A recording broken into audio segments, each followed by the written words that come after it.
Montesquieu donc écrivait « Une chose n'est pas juste parce qu'elle est loi, mais elle doit être loi parce qu'elle est juste ».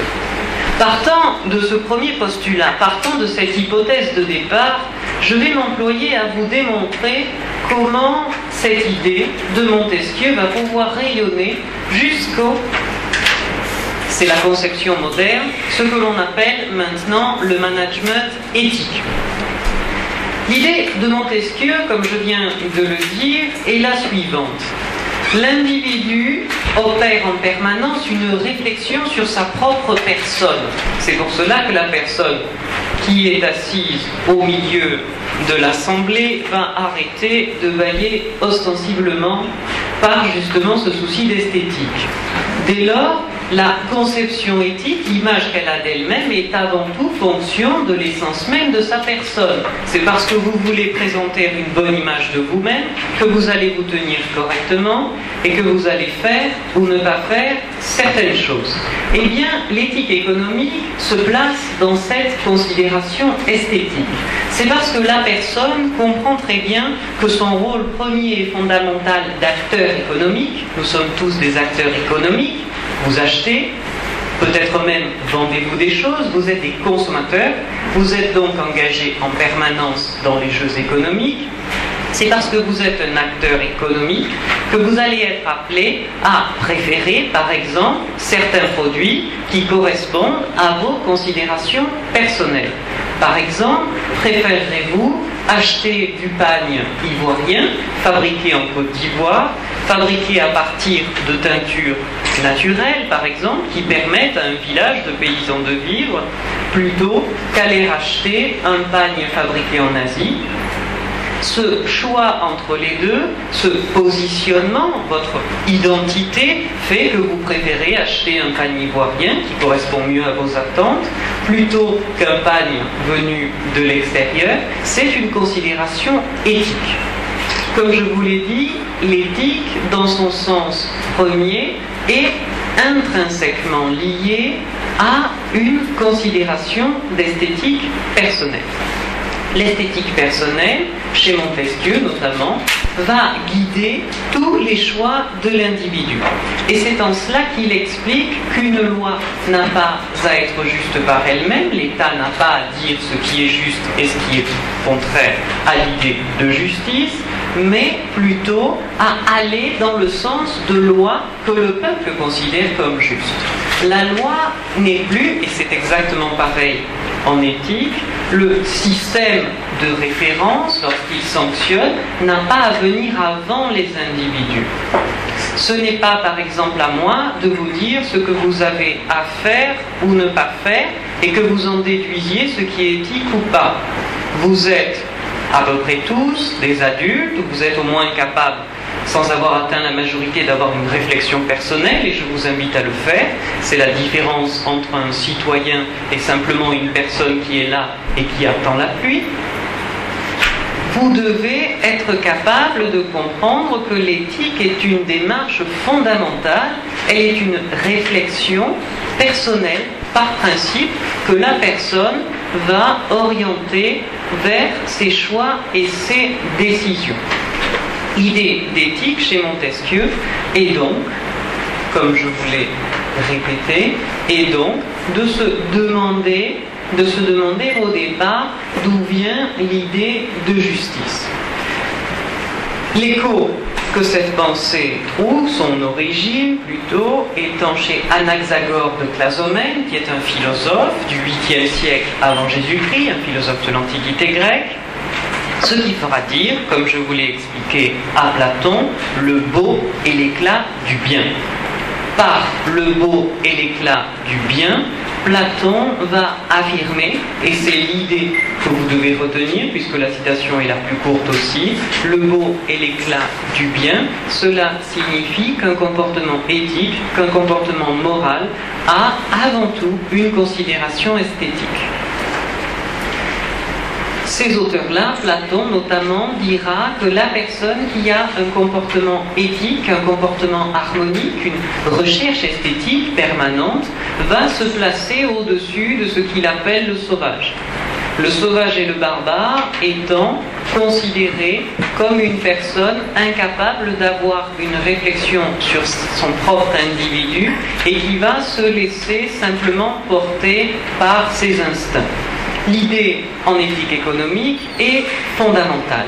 Vous le savez, souvent, notamment en période de crise économique, nombre d'individus vont présenter l'économie et les acteurs économiques, que ce soit les entreprises, que ce soit les banques, voire les consommateurs, comme de méchants loups qui rôdent autour du pauvre consommateur innocent pour le dévorer les soirs de pleine lune.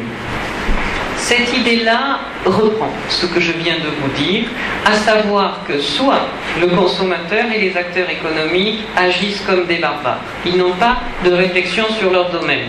Ils produisent n'importe quoi et à partir du moment où ils le vendent, sont parfaitement d'accord.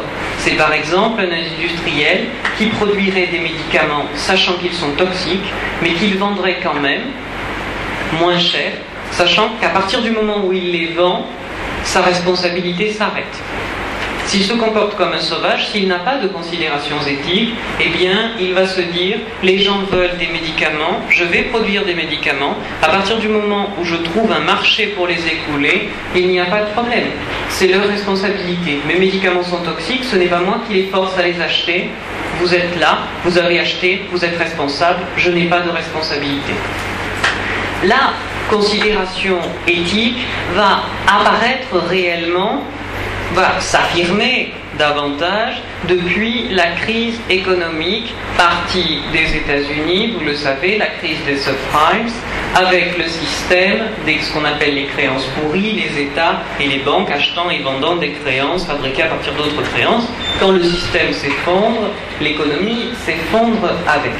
Dès lors, face à cette phase de barbarie, en quelque sorte, les sociétés humaines vont réagir et vont affirmer le caractère nécessaire et fondamental de la prise en compte de l'éthique dans l'économie. L'éthique économique, la première grande question que vous pouvez donc légitimement vous poser si vous ne vous endormez pas, c'est de savoir si l'éthique, comme le disait tout à l'heure Madame Duteuil, est ou n'est pas simplement un mot à la mode. Vous le savez, quand on se penche par exemple sur l'idée de commerce équitable, qui était un label extraordinaire, plein de bien-pensance, plein de bonnes idées, qui exhortait notre appel à l'altruisme, quand on regarde concrètement le caractère durable ou le caractère profitable à tous du commerce équitable, on se rend compte qu'il profite à la personne qui le vend, mais absolument pas à celui qui le fabrique. Dans le cas du commerce équitable, par exemple, dans les multinationales de café qui viennent acheter du café ivoirien pour une misère et qui le revendent extrêmement cher en expliquant que ça permet à des familles africaines de vivre, il y a une absence de considération esthétique. Pourquoi ?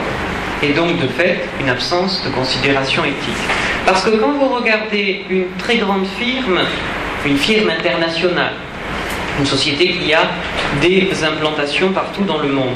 Quand vous regardez que cette société de café fait son café équitable, qu'elle va donc vendre 4 ou 5 fois plus cher qu'un café ordinaire, le même prix au producteur, elle le paie le même prix qu'elle le vende par exemple 10 000 francs le paquet, ou qu'elle le vende 5 000 francs le paquet, le producteur reçoit la même chose. Où est le caractère équitable là-dedans ? Il n'y a donc pas, dans ce genre d'approche, autre chose qu'un simple phénomène de mode où une société se dit « je vais permettre aux pays occidentaux d'avoir une sorte de bonne conscience en payant plus cher un produit et en considérant qu'à partir de là, ce produit va donner plus d'argent à travail égal à des producteurs, par exemple africains, par rapport à, par exemple, des producteurs ivoiriens de café ou de cacao. Dans le cas du commerce équitable, malheureusement, l'éthique économique n'est qu'un terme à la mode. Regardez concrètement les conditions de rémunération des producteurs, regardez les cycles de production, ça passe exactement dans les mêmes mains, avec les mêmes systèmes, par les mêmes groupes, par les mêmes monopoles, que la voie traditionnelle. Le producteur, lui, n'y gagne rien. Le consommateur, par contre, va payer davantage. Et c'est en cela que l'éthique, dans ce cadre-là, n'est absolument pas autre chose qu'un simple effet d'image. C'est une publicité. Vous savez, vous avez peut-être vu ces programmes de communication où, par exemple, un fournisseur d'accès téléphonique va vous expliquer qu'en prenant plusieurs cartes chez eux, vous allez améliorer le bonheur de votre famille. Vous l'avez peut-être vu, qui propose 5 ou 6 puces de téléphone et des possibilités d'appeler en illimité entre ces gens-là. Concrètement, en dehors de l'image que vous avez de votre famille, ça ne va rien changer. L'idée dans le commerce équitable est sensiblement la même. La finalité première de l'éthique économique n'est pas de proposer un effet marketing, c'est pas de la publicité, mais de garantir une idée de circulation équitable des flux économiques. C'est-à-dire que le producteur doit être, dans le cas du commerce équitable par exemple, rémunéré à la hauteur du travail fourni pour lui garantir un niveau de vie correct et un niveau de revenu correct. L'éthique économique peut donc être un mot à la mode. Néanmoins, et fort heureusement, sans quoi j'aurais abandonné ce sujet de recherche, fort heureusement, elle n'est pas que ça. L'éthique économique est un vrai questionnement sur une nécessaire refondation des systèmes économiques, des modalités de production jusqu'aux diverses modalités de vente. L'éthique économique est donc un vrai questionnement qui va se finaliser autour de 3 grandes finalités en quelque sorte. La première est une portée morale.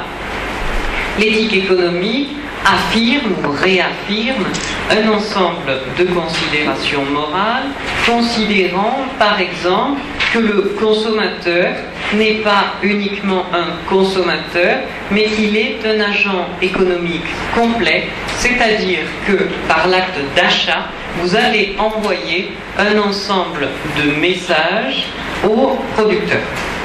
L'éthique économique va donc repousser par principe les systèmes de monopole. Pourquoi ? Parce que dans un système de monopole, le consommateur est obligé d'acheter. En Côte d'Ivoire, par exemple, vous avez un monopole sur l'électricité qui n'existe plus dans de nombreux autres pays d'Europe, notamment. Vous avez un monopole d'électricité. Dès lors, si vous voulez avoir l'électricité chez vous, vous êtes obligé de passer par cette société-là, puisque de toute façon, il n'y a pas de concurrent, et vous devez accepter les coupures d'électricité. Et si cette société, demain, décide de doubler les prix, vous êtes obligé de payer.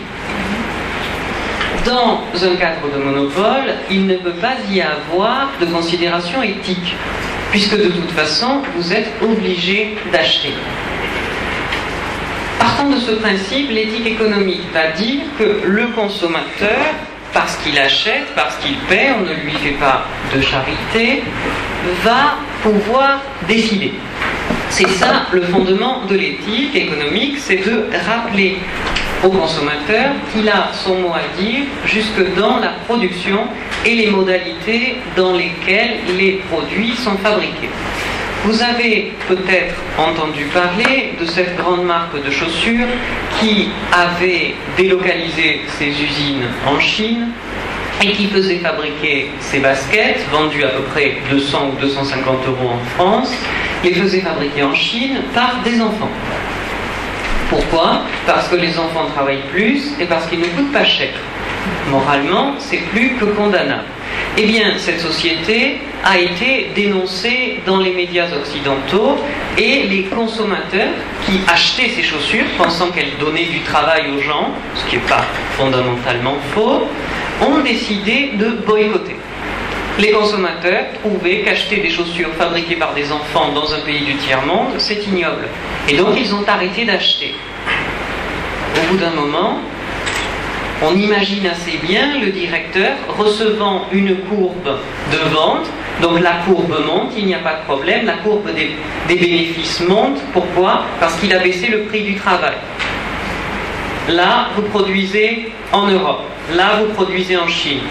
Vous économisez beaucoup sur la main-d'œuvre, ce qui coûte le plus cher. La courbe continue à peu près droite, c'est les ventes. À un moment, les médias s'en emparent. On sait que ce type-là fait produire ses chaussures en Chine. La courbe a dû faire ça. Elle a plongé. Plus de ventes, boycott.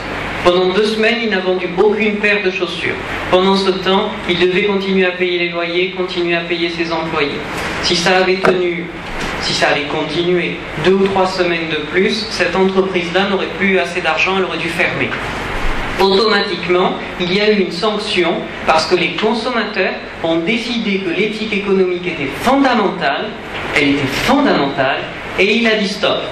Tu produis tes chaussures dans un pays du tiers-monde, tu utilises des enfants, c'est ton problème, moi je ne peux pas t'interdire de le faire, mais je ne veux pas cautionner ça en achetant tes produits.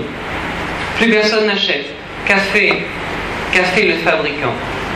Grand communiqué de presse, nous adoptons une charte éthique. Dorénavant, tous nos travailleurs seront adultes, seront payés à une certaine somme, supérieure à l'équivalent du SMIC chinois, et auront des horaires adaptés en fonction de leur situation. Les femmes qui ont des enfants ne peuvent pas, ou qui sont enceintes, ne peuvent pas et ne doivent pas travailler autant qu'une femme qui n'est pas enceinte, parce que ça présente des risques, ainsi de suite. Dès lors, vous le voyez, l'éthique économique a de vraies réalisations concrètes. C'est une firme multinationale qui brasse des milliards. Je ne suis pas en train de vous vendre une soupe philosophique. C'est une vraie considération, un vrai cas pratique. La firme gagne des milliards. Elle gagne encore plus d'argent en ayant un comportement contraire à l'éthique. Et j'en achète plus. Rétropédalage. L'entreprise revient en arrière, change ses modalités de production. Qui est responsable de ce changement? Le consommateur. Vous avez parfaitement raison. Eh bien, sans présager que le consommateur peut s'affirmer comme cela partout. Par exemple, en Europe, c'est possible parce qu'il y a des associations de consommateurs qui sont puissantes, des réseaux d'information et surtout un éveil de la population à ces questions. En Europe, il y a des courants qui encouragent le maintien d'une agriculture paysanne, donc des producteurs de légumes, pas très loin de chez vous, chez qui vous achetez en priorité plutôt que de passer par des supermarchés. En Europe, la société civile, parce qu'elle est forte, parce qu'elle est organisée, peut partager des informations et à partir de là, influencer vraiment sur les choix des industriels. En Afrique et en Côte d'Ivoire, la situation est un peu différente et c'est pour ça que j'ai tenu à donner cette conférence et c'est pour ça que je l'ai organisée, que je l'ai réalisée sur mesure pour vous. En Afrique, vous ne pouvez malheureusement pas compter pour l'instant sur une société civile aussi forte qu'en Europe. Il n'y a pas d'association de consommateurs et il n'y a pas forcément de groupe de défense des intérêts des femmes, des intérêts des paysans, des intérêts des producteurs. Et c'est dommage. Et c'est dommage. Parce que le consommateur, vous l'avez vu, a un vrai rôle dans l'économie.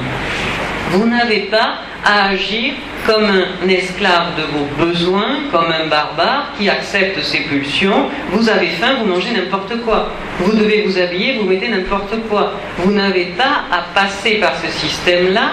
Vous devez au contraire comprendre que vous ne recevez pas un service issu presque de la charité d'une entreprise quand elle vous donne de l'électricité, quand elle vous vend de l'électricité, quand elle vous vend un service ou quand elle vous vend un produit.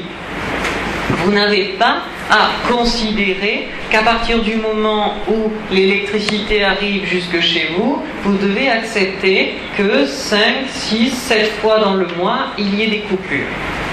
Parce que vous payez pour ce service. De même pour l'eau, à partir du moment où vous payez pour un service, vous payez pour quelque chose, on ne vous l'offre pas, vous avez un mot à dire.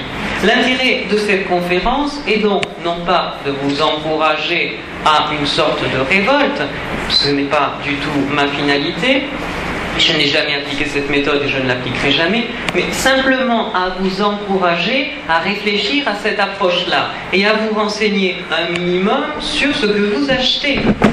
Réfléchissez à ce que vous achetez et les modalités dans lesquelles ce que vous achetez est produit. N'acceptez pas, par principe, de consommer n'importe quoi. si vous consommez n'importe quoi, on continuera à vous vendre n'importe quoi, puisque vous l'achetez. Quel intérêt, si je suis industriel, ai-je à vous expliquer que j'achète mon cacao à un bon prix pour permettre aux producteurs de vivre correctement? Si je le fais ou pas, vous achetez pareillement. Je ne vais pas donner 5 000 au producteur si en donnant 200, vous achetez de la même façon. Par contre, j'ai un grand intérêt en vous sensibilisant ce que je fais. Si je suis producteur de chocolat, je vous dis voilà, il y a le chocolat de mes concurrents. Du chocolat mauvais en général, parce que c'est celui de mes concurrents, il est forcément moins bon que le mien. Donc c'est du chocolat mauvais. Et puis surtout lui, il paie 300 le cacao. Moi, je paie mon cacao 1000. Le producteur est content, il a plus d'argent. Il peut mieux travailler, il peut produire un cacao de meilleure qualité, parce qu'il a financièrement les moyens d'investir, il peut améliorer le transport. Le cacao ne met pas 1 mois et demi pour arriver à Abidjan, mais il met 2 semaines. Tapez sur la tête de votre camarade, elle s'endort. À partir de là, on peut améliorer comme ça, par cet ensemble de décisions volontaires, à toute petite échelle, on peut fondamentalement améliorer toute une filière. Vous le savez, la finalité première d'une entreprise, ce n'est pas la charité, c'est de faire des bénéfices. C'est tout. Une entreprise tente à faire des bénéfices. À partir du moment où elle fait des bénéfices, elle rémunère, il vaut mieux, elle rémunère les gens qui travaillent pour elle. Et quand elle fait des bénéfices, elle améliore les conditions de production. Il y a de meilleurs bureaux, il y a une meilleure usine, il y a de meilleures machines, donc il y a moins d'accidents, voire elle va donner une prime d'intéressement à ses employés. Je reste fabricant de chocolat. Je dis à mes producteurs, si vous me fournissez une quantité de chocolat de très bonne qualité, mais qu'au lieu de mettre 3 mois pour la livrer, vous mettez 1 mois et demi, je double le prix du cacao. Je double le prix. Le producteur a intérêt à me livrer un cacao de grande qualité, avec lequel je pourrais faire un chocolat de grande qualité. Est-ce qu'il y a un gagnant et un perdant? Est-ce que dans cette considération-là, j'ai exploité le producteur, comme c'est souvent le cas, en le malmenant et en le traitant comme un esclave, en lui disant de toute façon, c'est déjà beau que je paie ton cacao, ne te plains pas. En lui donnant une rémunération correcte, mon entreprise, qui transforme le cacao en chocolat, va gagner de l'argent. Soit, j'ai rien volé à personne. Je vous propose un bon chocolat, il vous plaît, vous l'achetez, il vous plaît pas, vous l'achetez pas. Si vous achetez mon chocolat, parce que vous savez que ma charte éthique, mon engagement de société, sur le site de ma société, vous avez une liste, je m'engage à payer mes producteurs de cacao tant. Pourquoi? Parce que je pense qu'avec cet argent, ils peuvent envoyer leurs enfants à l'école. Parce qu'ils peuvent ne pas faire travailler leurs enfants. Parce qu'ils peuvent, et je peux moi-même, financer un programme, par exemple, de scolarisation des femmes. Souvent, dans l'idée d'éthique économique, il y a un effet direct de l'entreprise, gagner de l'argent et payer correctement ceux qui fournissent et ceux qui produisent, ceux qui vont faire pousser, ramasser et transformer le cacao, ça c'est ceux qui fournissent, et ceux qui produisent, ce sont mes employés à l'usine qui vont prendre ce cacao qu'ils ont reçu et en faire du chocolat. Les deux y gagnent. Mais ça, c'est uniquement la première considération de l'entreprise. À ça vient s'ajouter une seconde responsabilité qu'on appelle en éthique économique la responsabilité sociale de l'entreprise. La responsabilité sociale de l'entreprise, c'est considérer que la finalité première de l'entreprise, c'est de faire des bénéfices. Là, nous sommes tous d'accord. Un entrepreneur peut vous dire qu'il fait ça par charité. Vous pouvez lui répondre très simplement. Tu ne gagnes pas d'argent, tu fermes, tes employés sont au chômage. Qui a gagné quoi? Toute entreprise a donc fondamentalement pour finalité ultime de gagner de l'argent. Soit, comme vous, quand vous travaillez, votre premier intérêt, c'est d'avoir un salaire. Vous faites des études pour avoir un meilleur métier, pour avoir un meilleur salaire que quelqu'un qui n'a pas fait d'études. Il n'y a rien de honteux là-dedans. Sinon, vous seriez resté tranquillement sous le manguier, attendant que les fruits mûrissent, et vous les auriez mangés au fur et à mesure, et puis c'était fini. Mais vous avez décidé de vous imposer un rythme de travail, de vous imposer des tenues, de vous imposer une discipline pour, en quelque sorte, vous faites le même, vous avez la même décision, le même processus intellectuel que l'entrepreneur qui le matin se lève, qui va chercher des idées, qui va les mettre en place pour gagner de l'argent. Donc la responsabilité sociale de l'entreprise, c'est considérer que certes, la finalité première de l'entreprise est de gagner de l'argent, mais pas uniquement.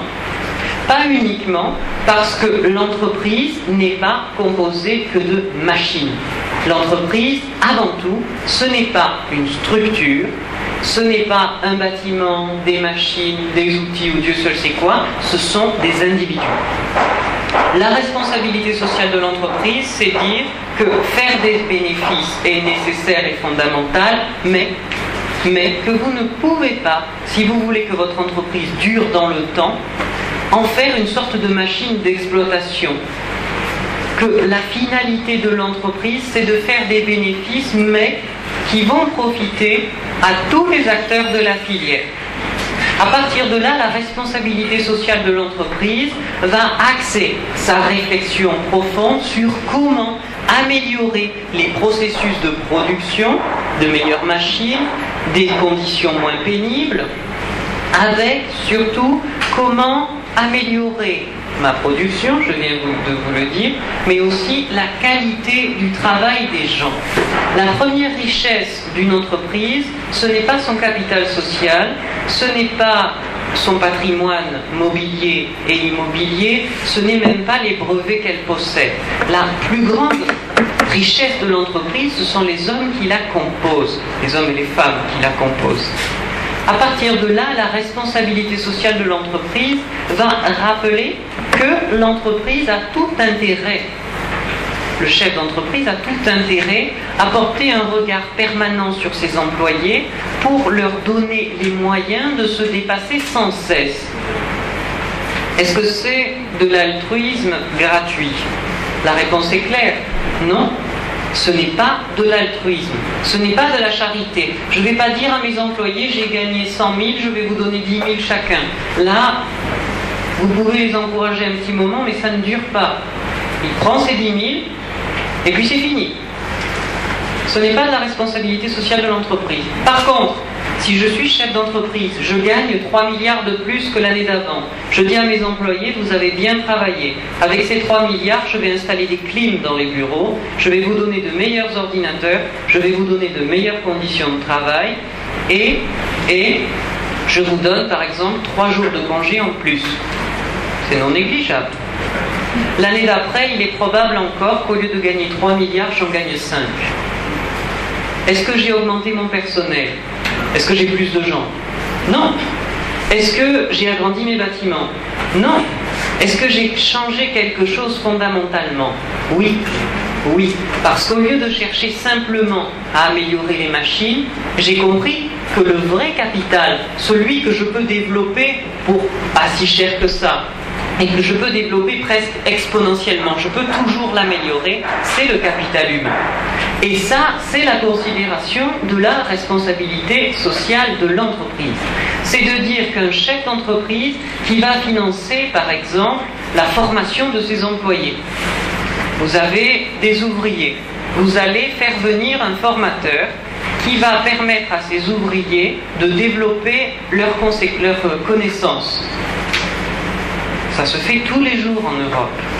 Vous intervenez dans des sociétés privées pour former le personnel à d'autres techniques. La personne est plus compétitive. Est-ce que vous avez gâché de l'argent? Non. Vous avez donné de l'argent, vous avez investi pour développer le capital humain. Dans ce cadre-là, la responsabilité sociale de l'entreprise remplit parfaitement son rôle, puisqu'elle réaffirme la pérennité de l'entreprise et surtout la pérennité des emplois. un chef d'entreprise qui ne serait pas capable d'innover, l'entreprise étant un ensemble vivant, une entreprise doit innover, sinon elle disparaît, très simplement. Soit vous avez une seule entreprise qui détient un monopole. Ce n'est pas de l'économie, je vous l'ai dit, il n'y a pas de finalité éthique. Soit vous avez plusieurs entreprises qui produisent la même chose. Songez aux femmes qui vendent des légumes. Si dans votre quartier il n'y a qu'une vendeuse, si vous ne pouvez pas aller acheter ailleurs, vous êtes obligé d'acheter. Que les tomates soient belles ou pas, qu'elles soient bol ou pas, vous les achetez. À partir de là, si elles sont 2 fois plus chères et que vous ne pouvez pas en acheter d'autres, si vous avez besoin de tomates pour fabriquer de la sauce, vous êtes obligé de les acheter. Si une autre vendeuse, et une 3e, et une 4e, une 5e et une 10e viennent proposer leurs fruits et leurs légumes dans votre quartier, apparaît ce que l'on appelle un marché concurrentiel. Le marché concurrentiel, c'est en quelque sorte aussi, c'est de l'éthique économique. Le marché concurrentiel, c'est de dire que le prix et la qualité doivent être liés en permanence et correspondre aux attentes des consommateurs. Dans un marché concurrentiel, les entreprises, logiquement, j'enfonce là des portes ouvertes, les entreprises sont en concurrence les unes avec les autres. À partir de là, un chef d'entreprise qui abandonnerait cette considération permanente de concurrence, qui arrêterait d'innover, au bout d'un moment, serait dépassé par les autres. Je suis producteur de cacao. Je ne suis pas capable de comprendre que les Ivoiriens ne veulent plus du chocolat blanc, mais veulent une gamme de tablettes, de petites barres à emporter dans leur sac, voire de bonbons de chocolat pour les fêtes, voire de cacao en poudre pour mêler au lait, et ainsi de suite. Si je ne suis pas capable de comprendre, d'anticiper les évolutions de vos attentes, je suis un entrepreneur catastrophique et surtout, au bout d'un moment, je n'arriverai plus à gagner assez d'argent. Pourquoi ? Parce que vous allez dans un supermarché, vous voyez ma marque. J'ai par exemple une gamme, une tablette de chocolat noir, une tablette de chocolat au lait, une tablette de chocolat blanc. J'ai 3 petites cases dans le magasin.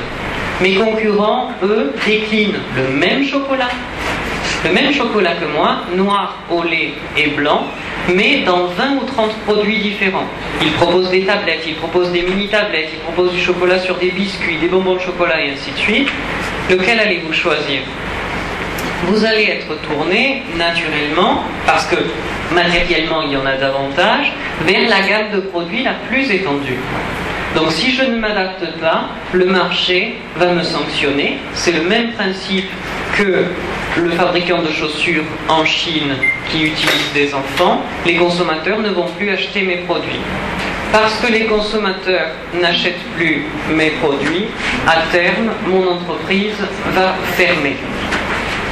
Eh bien, c'est cela aussi la responsabilité sociale de l'entreprise, c'est de rappeler qu'une entreprise est en interaction permanente avec ses clients et avec son environnement.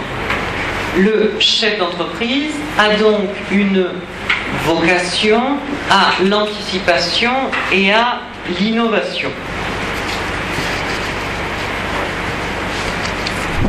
L'idée aussi de la responsabilité sociale de l'entreprise est d'avoir c'est ce que je vous expliquais tout à l'heure, disant que la finalité première est de dégager de l'argent, la seconde, de renforcer le lien social, de renforcer les interactions entre les individus.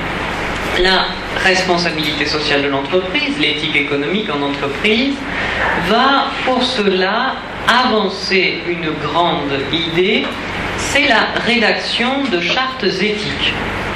La charte éthique, c'est le processus ultime dans tout ce que je viens de vous expliquer.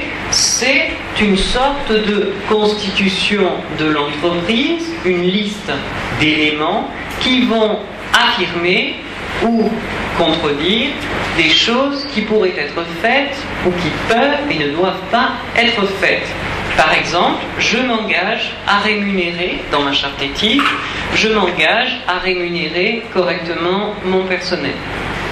Je m'engage à ne pas acheter de cacao produit dans des conditions indignes. Je m'engage avec les bénéfices de mon entreprise à financer un programme de scolarisation des femmes. Je m'engage avec l'argent que je vais dégager, les bénéfices, je m'engage avec cet argent-là à améliorer les routes entre les zones de production du cacao et mon usine. C'est très bon pour moi, parce que mon camion, au lieu d'être en panne 2 ou 3 fois sur la route, s'il a une très bonne route, va arriver plus vite. Donc moi j'ai intérêt à investir dans la route. Meilleure est la route, plus vite mon camion arrive, moins il est abîmé. Au final j'y gagne. Mais je ne suis pas le seul à utiliser la route. Les autres personnes aussi peuvent l'utiliser. Et comme ça, quand vous allez au village, vous avez une route correcte pour votre bus. Au lieu de mettre 3 heures ou 4 heures, vous mettez une seule heure. La responsabilité de l'entreprise trouve donc directement une réalisation matérielle dans la volonté des entreprises à améliorer leurs modalités de production. Et je vais prendre enfin un dernier exemple pour vous montrer que cet ensemble de considérations peut être étendu à des systèmes très généraux. C'est le cas du Crédit Agricole en France. Le Crédit Agricole est une banque, est une des rares banques à avoir totalement résisté à la crise économique. Le Crédit Agricole a une politique éthique très ferme depuis toujours, de par la forme même, de par les statuts qui constituent cette banque. C'est une banque mutualiste. La banque mutualiste, c'est assez simple. C'est une banque qui est possédée par les gens qui y ont un compte. À partir du moment où vous ouvrez un compte au Crédit Agricole, vous bénéficiez d'une voix. C'est un système démocratique. Une personne, une voix. Et vous pouvez, dès lors, lorsqu'il y a des assemblées générales, voter. J'ai pris cet exemple à la fin, déjà pour permettre aux gens qui s'endorment d'avoir un peu moins d'attention à me donner, mais surtout pour vous montrer le déroulé de mon propos, où je suis parti d'une conception extrêmement générale, le beau et l'éclat du bien, Platon, repris à partir d'Anaxagore de Clazomène. Puis, je vous ai expliqué ce qu'est une entreprise, ce qu'est un marché concurrentiel. Je vous ai ensuite expliqué, en éthique économique, l'intérêt fondamental pour vous de la fin des monopoles, de l'intérêt du marché concurrentiel qui fait baisser les prix, qui améliore la qualité et surtout qui répartit de manière durable et digne l'argent, pour arriver à cette banque-là. Le Crédit Agricole est une banque qui a une double considération. La première, ils ont une tête de réseau qui est cotée en bourse. Une tête de réseau cotée en bourse, comme les très grosses banques mondiales. Mais ils ont aussi une seconde partie qui sont des caisses locales. C'est-à-dire, par exemple, si on installait ce système en Côte d'Ivoire, qu'il y aurait, par exemple, là, le Crédit Agricole de Côte d'Ivoire. Par exemple, imaginons que ça existe. Je crée le Crédit Agricole de Côte d'Ivoire. Les habitants d'Abidjan décident de prendre des comptes chez moi. Vous me confiez votre argent. Il n'y a pas de problème, je suis banquier, je le prends toujours. Je prends votre argent et je vous dis voilà, la charte éthique du Crédit Agricole de Côte d'Ivoire, ça va être, avec cet argent, d'améliorer les routes et d'améliorer, pour placer votre argent, pour qu'il fasse des petits, qu'il vous rapporte quelque chose, eh bien, on va investir cet argent dans l'industrie du cacao. Il n'y a pas de problème. C'est un crédit agricole de Côte d'Ivoire fait par des Ivoiriens pour des Ivoiriens. Vous êtes des consommateurs si vous me confiez votre argent. Des consommateurs éclairés, des consommateurs intelligents. Donc ceux qui sont en train de s'endormir, réveillez-vous, sinon vous perdez la qualification de consommateur intelligent. À partir de là, quand vous me confiez votre argent, je vous dis, vous me confiez votre argent, je m'engage à vous donner 3% d'intérêt. Tous les ans, vous confiez 100 000, je vous donne à la fin de l'année 3% de 100 000. Toutes les banques du monde font ça. Sauf qu'en France, par exemple, ou en Europe, il y a, et c'est là aussi l'intérêt du marché concurrentiel, il y a tellement de concurrence dans le secteur bancaire que les frais de tenue de compte, comme c'est le cas ici, n'existent pas. On a des comptes gratuits, on a des chèques gratuits, et parfois on a des cartes bancaires gratuites. Donc réfléchissez quand vous rentrerez chez vous tout à l'heure et en parlez-en à vos parents l'intérêt de la concurrence. Réfléchissez combien tous ces systèmes fermés vous prennent d'argent tous les mois. Demandez à vos parents combien ils paient quand ils ont un compte. Et comprenez tout de suite que s'il y avait une démarche éthique dans ces banques-là, par la concurrence et par la transparence, on ne peut pas justifier des frais de tenue de compte. Les banques font des frais de tenue de compte parce que vous les acceptez. Si demain une banque vient et a le courage et l'intelligence de faire des frais de tenue de compte gratuits, vous aurez tous intérêt à y aller. Mais si le système continue comme ça, tant qu'il n'y aura pas vraiment de concurrence entre les banques, les frais seront chers. Et si vous arrivez même à chercher à ouvrir un compte, faites le tour des banques. Vous êtes un consommateur, vous êtes un consommateur. Vous êtes un acteur de la consommation. Vous allez voir le premier banquier. Vous lui dites voilà, je vais ouvrir un compte, je gagne tant par mois. Qu'est-ce que tu me proposes? Tu veux 10 000 par mois de tenue de compte? Il n'y a pas de problème, je ne prends pas chez toi. Vous allez voir un autre banquier. Vous lui dites voilà, je viens de telle agence, il me dit 10 000 par mois de tenue de compte. Combien tu me proposes? Si la personne vous dit plus cher, vous lui dites au revoir. Et vous finirez bien par en trouver un qui sera intelligent et qui comprendra qu'au lieu de demander 10 000, s'il demande 2 ou 3 000, il aura tous les clients des autres. À partir de là, vous voyez bien et votre responsabilité de consommateur, soit vous êtes intelligent et réveillé et vous réfléchissez, soit vous êtes des moutons, auquel cas on vous vendra n'importe quoi, on vous tondra la laine sur le dos et on vous demandera encore de la nettoyer avant de la donner.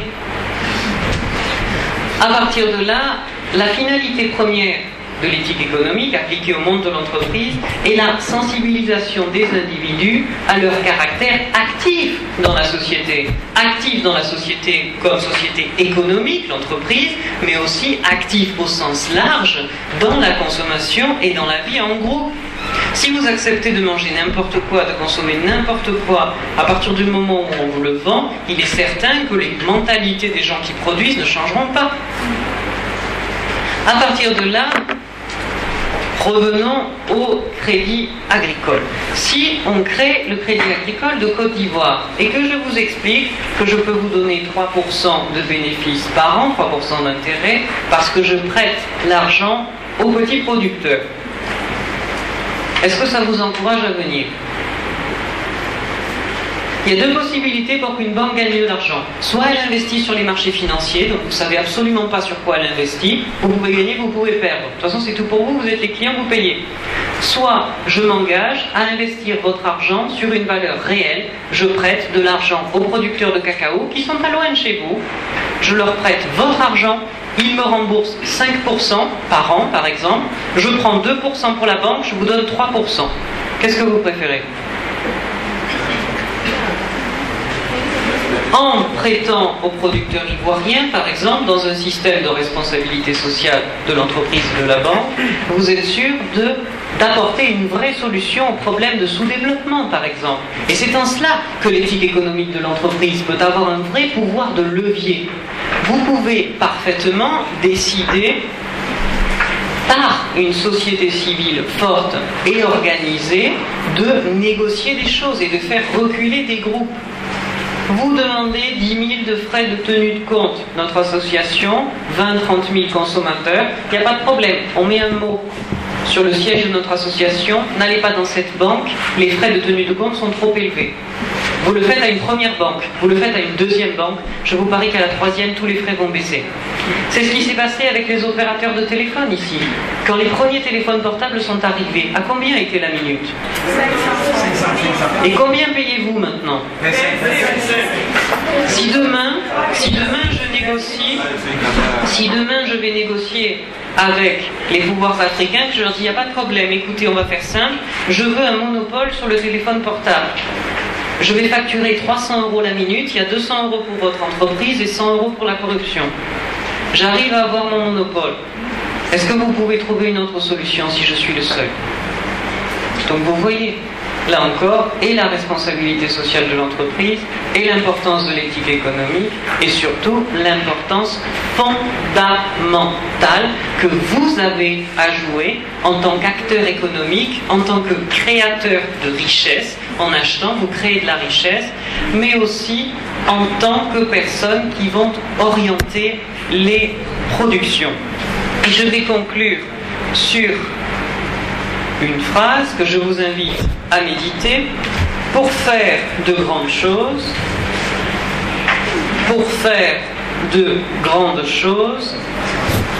il ne faut pas être un si grand génie que ça. Pour faire de grandes choses, il ne faut pas être un si grand génie que ça, point virgule. Il ne faut pas être au-dessus des hommes. Il ne faut pas être au-dessus des hommes. Il faut être avec eux. Pour faire de grandes choses, il ne faut pas être un si grand génie que ça.